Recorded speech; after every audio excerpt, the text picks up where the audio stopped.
These days, if you're being interviewed for TV, because of health concerns, there's a good chance you'll be doing it through Zoom, which means you won't have a photographer or a reporter showing up at your door. And the downside to that is photographers are actually pretty good at making you look good. They worry about the lighting, they worry about the background, and now that's your job. So here are 7 tips for a better TV interview through Zoom.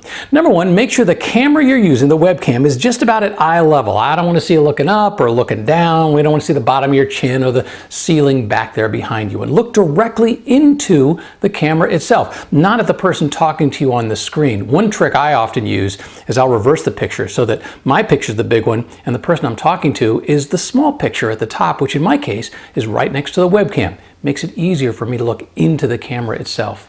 Number 2, make sure you have some light on your face. Even a simple desk lamp helps. And try not to have it too far off to one side because you don't want the other side of your face looking like the dark side of the moon. Number 3, make sure there's no window behind you. It'll blast all the light and make your face look really dark. Either angle the camera away, find a new location, or at the very least, close those blinds that are behind you.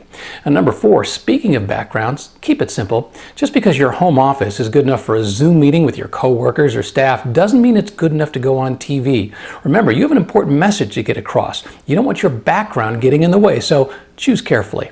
Number 5, don't get too close to the camera. It's probably got a wide-angle lens, most webcams do, and really no one wants to look any wider, so keep it at least an arm's distance away.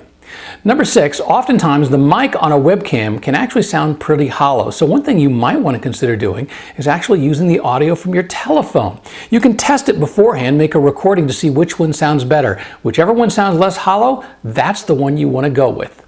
And number 7, if you're using Wi-Fi, try to get as close to the router as you can, preferably on the 5G setting. What that means is the picture is less likely to freeze or drop out during your interview.